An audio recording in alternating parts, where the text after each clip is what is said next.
So dedicate your time to each and every section. Exercise some of the mock tests, all India mock tests related to the CSAT.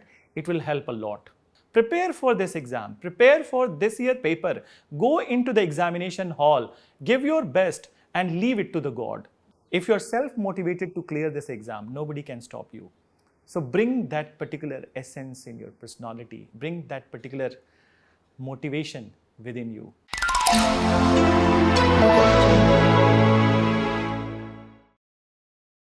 Hello aspirants, I welcome you to this special session organized by VisionIAS regarding 30-day strategy to UPSC Prelims 2024.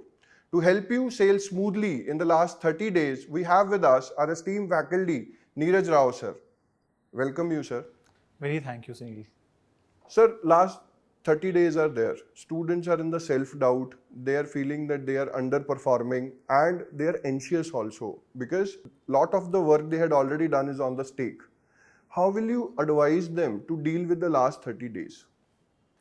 I agree with you, Sunil, that there is a hell lot of doubt in the minds of the student, and so as they are quite anxious. Since the exam is too big, there are many things on the stake. So it is very obvious that self-doubt would be there.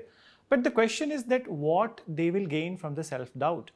Actually, there is no way to clear this exam if they will be in the realm of the self-doubt. I would just share one small story, and it's not related to UPSC, but it's relevant. You must have heard about Taylor Swift, but you must not have heard about her journey and her years of depression. She was in the self-doubt for a very longer period before she became a global star. And then she just moved out of her self-doubt. And what is the current situation of the Taylor Swift?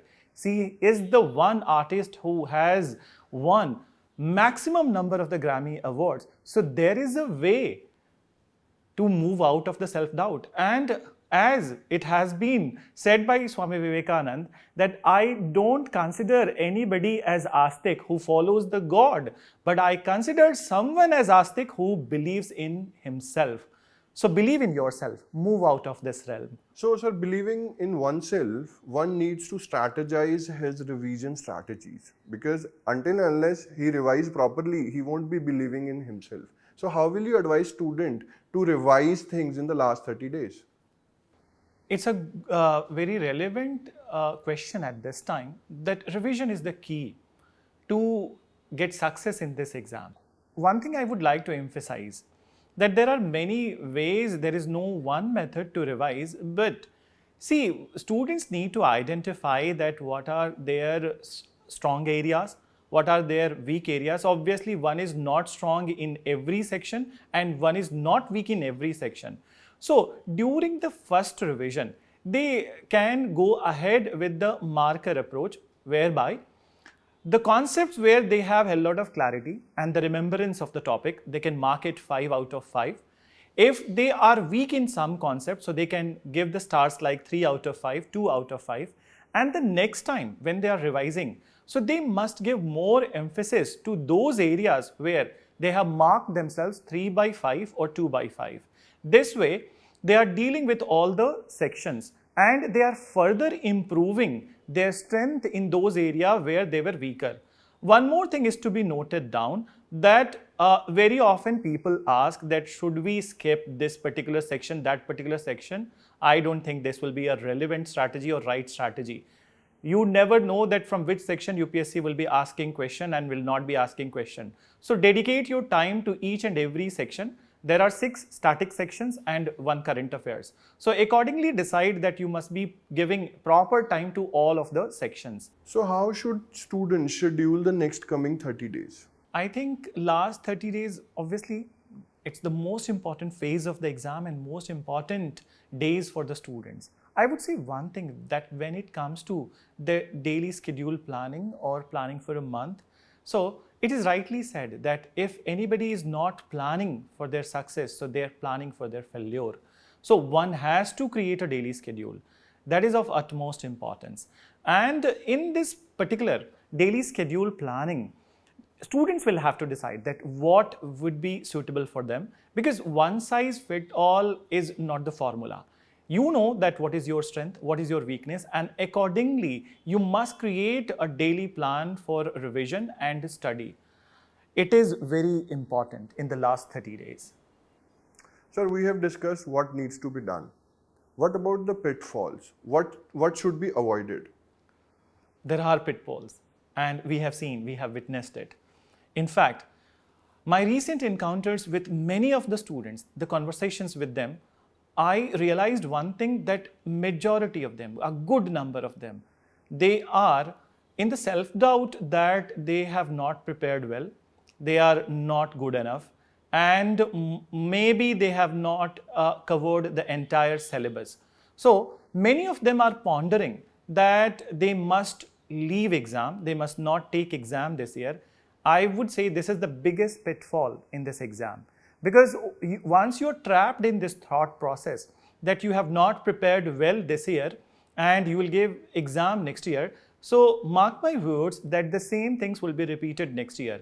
And in fact, you will be losing your days, months and years in this particular wishful expectation that one fine day your preparation would be good and then you will be appearing in the exam. It will never happen. So please don't fall in this trap. Prepare for this year as if this is your final attempt, and obviously you don't know that what will come in the exam. So how you can predict the results of the exam? Prepare for this exam, prepare for this year paper, go into the examination hall, give your best and leave it to the God. Don't get trapped in this pitfall. Rightly said, sir. What about current affairs? Current affairs have become a very important hurdle when it comes to UPSC preparation. Students are confused whether to read newspapers or not. What will be your advice to the students in this regard? Rightly said, Sunil, that current affairs is very important and it makes a big chunk of the paper. 17 to 18 questions are normally asked every year, but then it is UPSC. Some year they increase it to 30 also. And sometimes the level of the fact which is asked, the level of the information which is asked, it is difficult to handle. So there is obvious fear of the current affairs. Newspaper helps a lot in getting acquainted with the current affairs. But then it is also important that last month how much time students will be giving to the current affairs or the newspaper. So I would say that don't leave the newspaper entirely. They can give 10 to 15 minutes to get a hang of the paper, that what is there in the news or what is happening in and around, and rest of the things related to the current information, I think that they can cover with any relevant current affair magazine. For example, PT 365 is a very good source to refer in these months. Coming back to anxiety, when students give sectional test, they are scoring well. But when they give full-length test or exam simulated test like Abhyas, they are not scoring well. And they think that they are not prepared for this exam. How will you advise students in this regard, sir? This is a very relevant question that you have asked. And in fact, my own experience from last 1 or 2 weeks, the students are saying that they have scored well in the sectional and not in the full-length test. So, first of all, they must remember that if they have performed well in the sectional test, so they must pat themselves that they have performed well, and the basic facts and the basic information, and so as the moderate information, they are holding these informations. But the Abhyas or full-length test are meant for give you the glimpse of the civil services pre-examination. For example, you must have seen that the cutoff is going very low. Last year, it was around 85, and this year, what is 76? So this itself is indicative that UPSC paper is becoming difficult. And if in the full-length test they are scoring well, so I think that it is a kind of a mock drill which is preparing them for the final stage of the exam. If they are receiving the unexpected questions in the mock test, so then they will not be shocked in the prelims examination, and in fact, they will be prepared for this unexpected thing. And this acceptance itself will lead to the confidence in the paper, and they will be able to perform well. So don't consider the full-length test that if you are getting less marks, so you must avoid. I think you must go ahead with it. It is very important to go ahead with the mock test. Sir, considering the significance of PYQs, how can PYQs help student in the last 30 days? PYQs are very important, Sunil, in this exam. And I would say that PYQs are the eyes and ears of this exam. Because with the PYQs, you get to know that what kind of question, in what trend the questions have been asked. So students get hold of that depth of the question.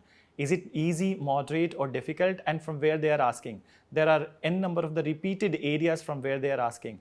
So, for example, PYQs helps in other way also, whereby some questions are repeated. For example, in 2013, there was a question related to which all places are associated with the life of the Buddha.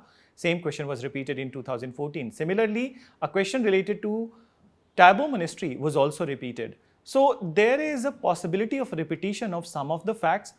It will also help them in gaining extra marks. So let's talk about the devil on the door, CSAT paper. And we all are aware that in 2023, many of the students were not able to qualify for the mains because of the CSAT. They were not able to qualify the CSAT paper itself. How will you guide students regarding CSAT, sir? Rightly said, actually CSAT has become a major bone of contention for many of the people and many of the students who flunk in this exam just because of the CSAT paper. I would say one more thing, that I have literally seen that some of the students who are IIT pass outs and their scores were like 67, 68, some of them flunked also. So don't take this section lightly, because this has become a deciding factor. If the cutoff is going low, so some sort of accountability goes to the CSAT paper also, because the paper has become difficult. And moreover, this section, one has to be very careful about. Somebody is good in comprehension, somebody is good in quants. So generally what happens, that those who are good in comprehension, they play on comprehension, but then sometimes it is not a guarantee that they will be all right in the comprehension. Similarly, those who play only on the basis of the quants, they are also facing problems nowadays. So equal emphasis must be given to all the areas. One must not be emotional about their strong areas, but then one must be very rational about that this is an exam. Emotions will not help, rationality will help, practicality will help. So you must dedicate your equal time to this portion, and I think that you must look at the PYQs of the CSAT also. Once again, it is important to get hold of the UPSC paper, and at the same point of time, one must exercise some of the mock test, All India mock test related to the CSAT. It will help a lot. Thank you, sir. Before we conclude, any last words or tips to the students? It's a big exam, Sunil, and we have been in the same shoes. We know that what it takes to be in this exam, to prepare for this exam. So I'm just saying with my own observation that one must equally take care of their health also. And one must not eat so much outside. And one must keep oneself hydrated. At the same point of time, move your body. I have maintained this last time also, but move your body. Don't be idle at one place. And one more thing I would tell, that see, we often run after the motivation, but remember, any external motivation is short-lived. What is long-lived motivation? That is the self-motivation. If you're self-motivated to clear this exam, nobody can stop you. So bring that particular essence in your personality, bring that particular motivation within you. Very thank you. Thank you for the wise words, sir. Thank you, viewers, for watching this session. Hope you have learned lessons for the next coming 30 days. Stay hydrated, stay focused, stay dedicated, and success is within your reach.